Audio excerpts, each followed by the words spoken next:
Who is presenting? Chetan. Chetan. Okay.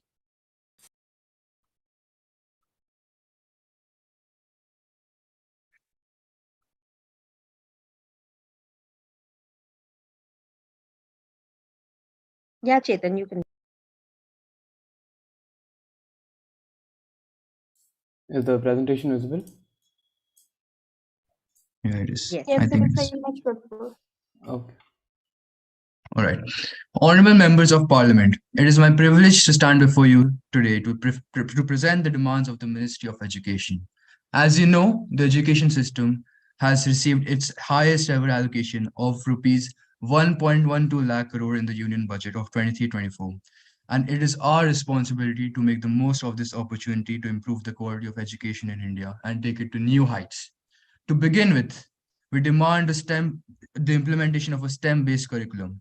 The demand for STEM skilled workers is increasing globally, and it is essential that we equip our students with the necessary skills to succeed in the 21st century.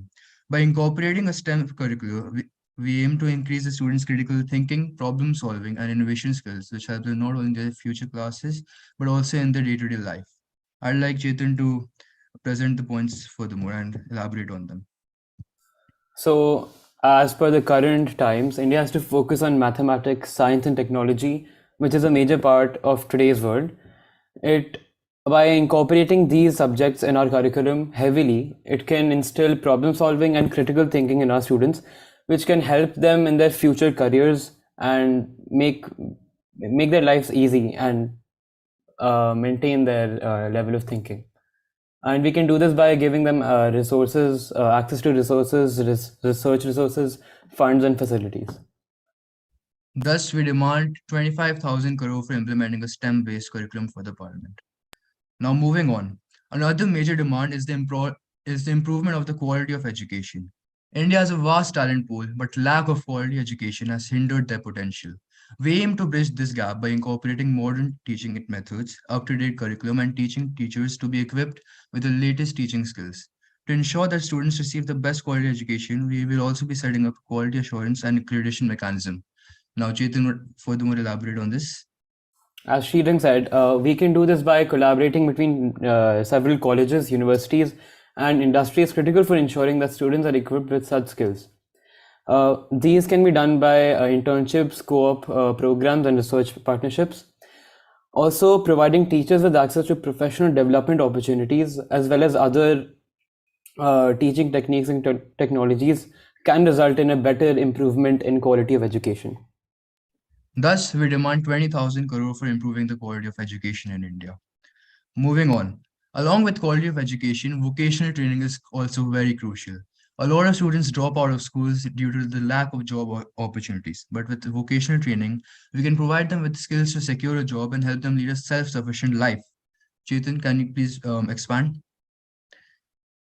Yeah, so practical knowledge is India lacks practical knowledge in students when they are in schools.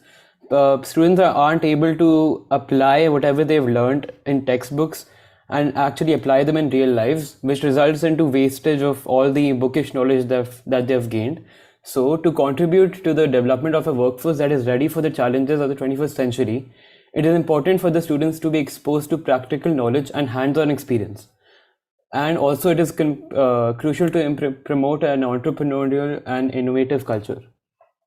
Thus, we demand 12,000 crore for providing vocational training in India. Now, like I mentioned before, dropouts is a huge problem in India. So reducing dropouts is our next important demand. India has one of the highest dropout rates in the world, and it is our responsibility to ensure that every student has access to quality education.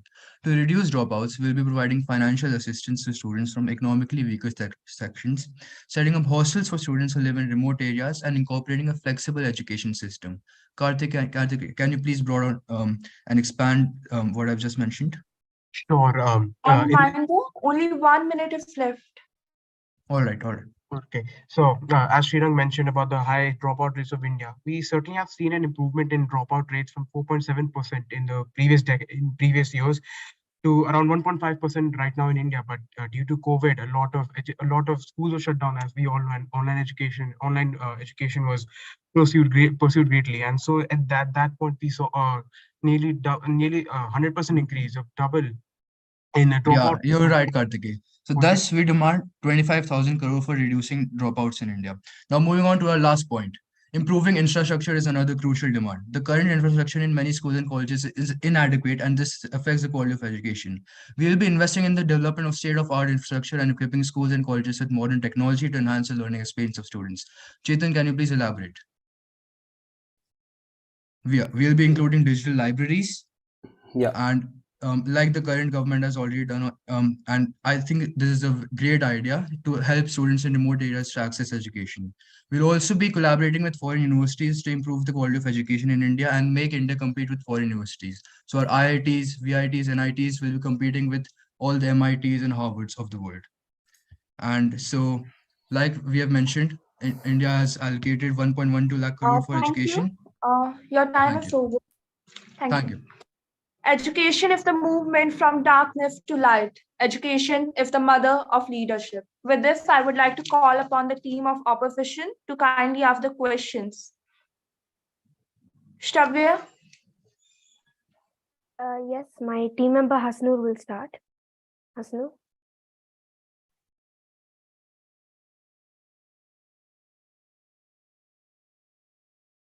You can begin.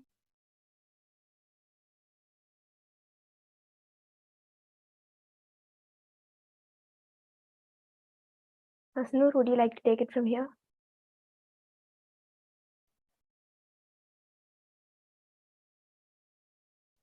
Hasanur, I think you're not audible.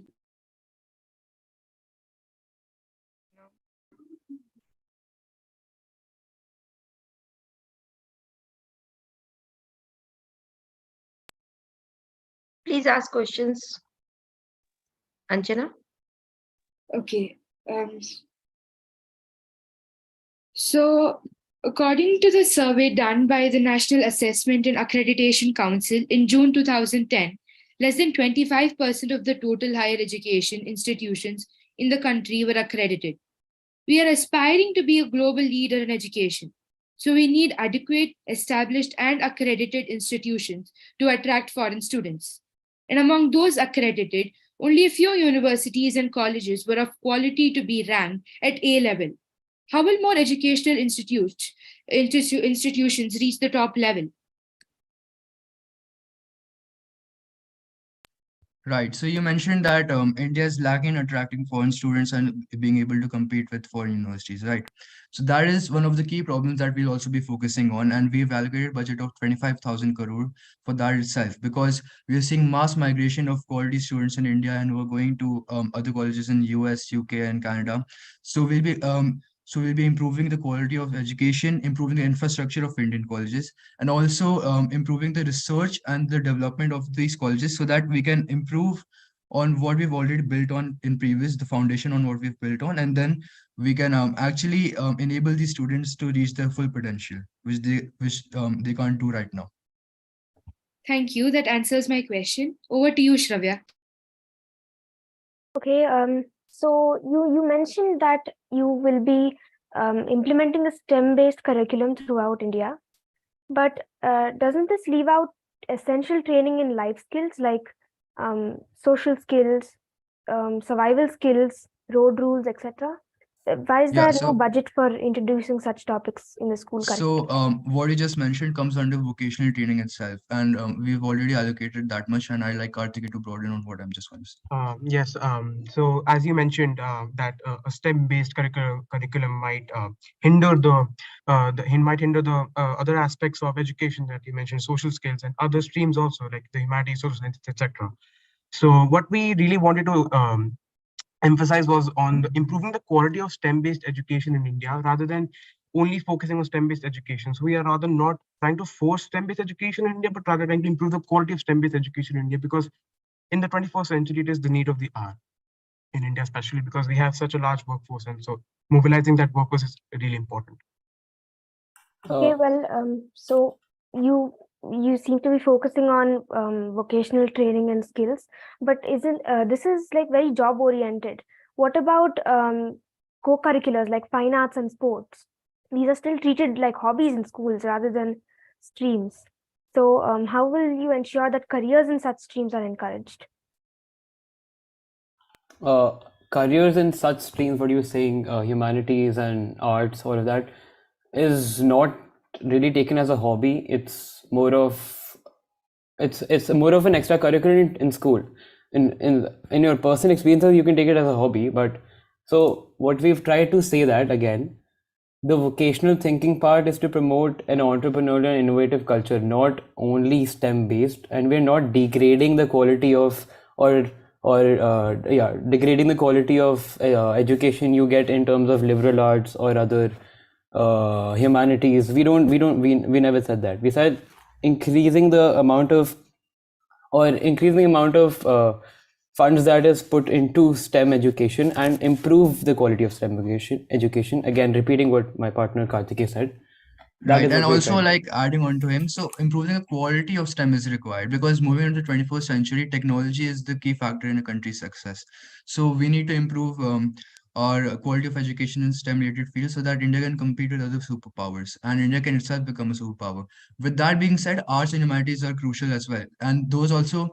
So vocational training, what you just mentioned, is for people who are dropping out of school, so they need those basic life skills to survive and to really compete with other people as well in their life. So they can't Only be falling 1 minute behind. is left.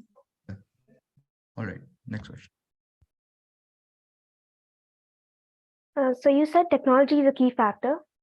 So, but in rural areas, many children don't have basic access to digital devices and internet. So just a few computers in the school would not suffice. How would you plan to change that?